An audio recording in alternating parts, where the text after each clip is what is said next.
Alors vous venez sûrement d'écouter le père Lionel et Jean-Régis, et vous vous dites, moi aussi ça me parle, c'est vrai que j'ai le sentiment qu'avec mes voisins, on ne s'est pas tout dit pendant ce confinement, et j'aimerais profiter de cette expérience qu'on a tous vécue pour avoir une discussion, un échange un peu plus profond que d'habitude, et pourquoi pas, si l'occasion se présente, d'ouvrir la discussion sur Dieu.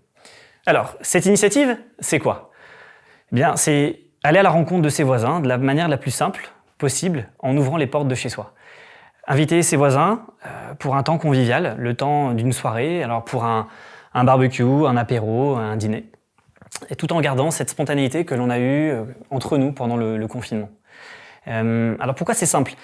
Parce que justement ce confinement, c'est une expérience marquante, à la fois sur un plan individuel ou collectif, et du coup d'aller en discuter avec ses voisins ou son entourage, c'est assez simple en fait. Peut-être qu'à la différence de l'évangélisation de rue, où là, on va à la rencontre de personnes qu'on ne connaît pas, et avec lesquelles on n'a bien souvent pas beaucoup d'expérience en commun. Mais alors, comment s'y prendre ? Je ne vais pas vous apprendre à faire une soirée entre voisins. L'idée, c'est bien sûr, c'est de se laisser guider par l'Esprit Saint sans trop savoir où il va nous mener, mais en ayant quand même 2-3 éléments dans les poches pour créer, aménager un espace de discussion, ce dont beaucoup de personnes n'ont pas l'habitude. Pour se préparer à ce genre d'événement, on peut par exemple prier ou jeûner, même un apéro ou un barbecue peut être vécu avec beaucoup de profondeur. Et donc voilà, se laisser guider, façonner, inspirer par l'Esprit Saint aussi pour préparer nos cœurs à accueillir les autres. Alors après, le moment de l'invitation pour aller voir ses voisins. Alors par SMS ou pourquoi pas en allant les voir directement. Alors voilà, donc, je donne un petit exemple de la première soirée qu'on a organisée.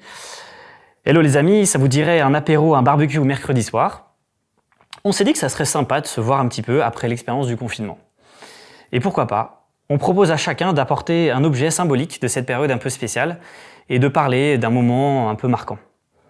Voilà. On s'occupe de l'apéro, du rosé et chacun apporte ce qu'il veut pour le barbecue. Ça vous dit ? Et voilà, bien sûr, possibilité de venir masquer. Alors je voulais vous donner des conseils pour bien réussir votre soirée. Mais alors comme moi je l'ai faite, j'ai fait quelques erreurs et justement je voulais vous partager 4 choses pour bien louper sa soirée. Alors, la première chose, c'est de venir à 50. Alors, ce qu'on n'avait pas anticipé, quand on a fait notre première soirée, c'est que la voisine du dessous, elle invite aussi une vingtaine d'amis. Et on s'est retrouvés à une quarantaine dans la cour de l'immeuble. Bon, c'était pas franchement le mieux à faire. Et alors donc, voilà, pas un petit conseil peut-être, mais ne pas être trop nombreux. Et même à 2, ça peut très bien marcher. La deuxième chose, c'est ne parler que de la météo et surtout pas de l'expérience qu'on a vécue. Donc, peut-être à ce moment-là être bien clair au moment où vous allez inviter vos voisins, comme ça il n'y a pas de mauvaise surprise et ça permet de préparer les esprits et les cœurs. Pourquoi pas le faire dans un espace plutôt intime, pas trop loin de cette période du confinement qu'on a vécue dans le temps. Et au moment de parler, d'avoir les discussions, pourquoi pas à vous de parler le premier pour aider les autres à se lancer.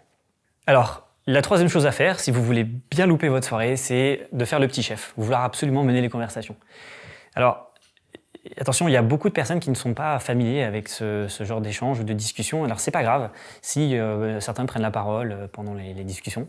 Il peut y avoir une petite règle toute simple qui est, celui, par exemple, qui a son objet, c'est lui qui a la parole. Et puis vous, voyez-vous plutôt en posture de facilitateur, à l'écoute, prêt à rebondir et à se laisser guider par l'Esprit Saint. Et alors, la quatrième chose à faire pour bien louper sa soirée, ça serait par exemple de commencer en lisant l'évangile de Saint Jean. Alors, cette soirée ne sera pas ratée si j'ai pas témoigné.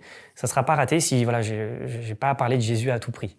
On pourrait voir ça comme une soirée de premier contact, avec un temps convivial et un temps d'échange. Et c'est pas grave, si ça peut être aussi très profond, même si on ne parle pas de Jésus. Et pour cela, du coup, peut-être faire attention au langage que l'on utilise pour qu'il soit entendu par tout le monde.